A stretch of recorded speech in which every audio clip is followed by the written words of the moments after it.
The US has just unleashed its toughest ever sanctions against Iran. All the sanctions that had been lifted under the 2015 nuclear deal have just been reinstated, hitting the country's oil, banks and shipping industries. It's a major blow to the Iranian economy and it opens up divisions between the two countries, as Alistair Sanford reports. Sanctions are coming, Donald Trump warned on Twitter, treating his foreign policy towards Iran as an episode of the TV fantasy Game of Thrones.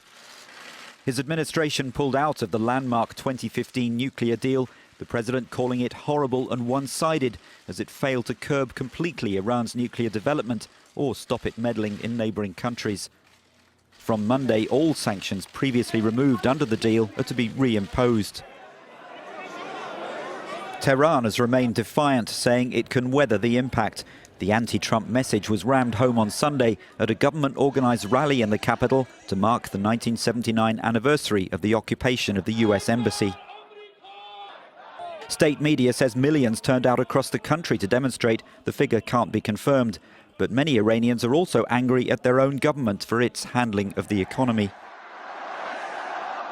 Iran's supreme leader, Ayatollah Ali Khamenei, has also stepped up the rhetoric against the sanctions. He said the move disgraced US prestige and liberal democracy and that the US is a weakened power with diminishing influence.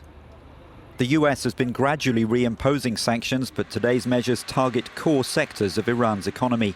While reimposing an embargo on oil, they also cover shipping, shipbuilding, finance and energy.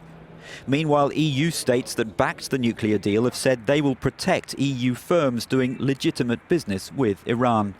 Alistair Sanford, Euronews. Well, Alistair is in the studio with us now to talk a little bit more about this. Good morning, Alistair. Good morning, Belle. President Trump saying these are the toughest ever sanctions yet on Iran, just showing that he's ramping up this policy, isn't he? Yes, and it's very much been one of his key themes in the midterm election campaign. Donald Trump has said that his policy on Iran is already making a difference. He said that when he came to office, Iran was about to, in his words, take over the Middle East, and now no one's talking about that. Now, the first wave of sanctions came into effect in August. There have been some exemptions, particularly in some countries still allowed to import Iranian oil, and there's talk of allowing humanitarian imports. But even so, this batch of sanctions really does threaten to do damage to the Iranian economy. What's more, it's followed up by a promise to go through and enforce these sanctions and punish anyone violating them. Now, the Trump administration says it wants to force Iran back to the negotiating table to get a better deal. But the policy really goes further than that. Secretary of State Mike Pompeo has said it's part of a deeper effort. He's talked about wanting to restore democracy in Iran. So it's very much about changing the Iranian regime's behavior.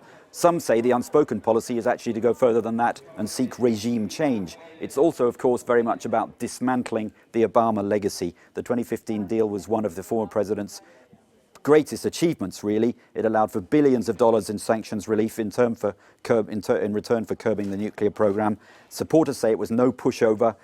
There were measures there about verification, and of course it was agreed by several countries, the UK, France, Germany, the EU, as well as China and Russia. Right, so that's the political and the geopolitical aspect, but what about for ordinary Iranians who are already suffering from very difficult economic conditions? Yes, for months they've been feeling the impact. We've seen the anger at the US, of course, in those rallies over the weekend, but that's only part of the story. Some Iranian experts, including the Persian service here at Euronews, say that, well, many people are angry at their own government's handling of the economy. The currency has collapsed this year. Many people have been suffering from high inflation. There have been protests over the economy in several cities.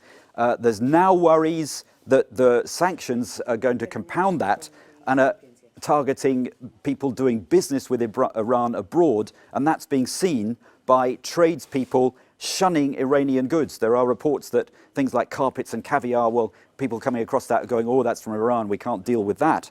Now, will all this force the Iranian government to change? Some say Iran simply won't bend like that. Its government isn't like that. Even moderates say we've got to stand up to the US. Sanctions could play into the hands of the hardliners, some experts are saying.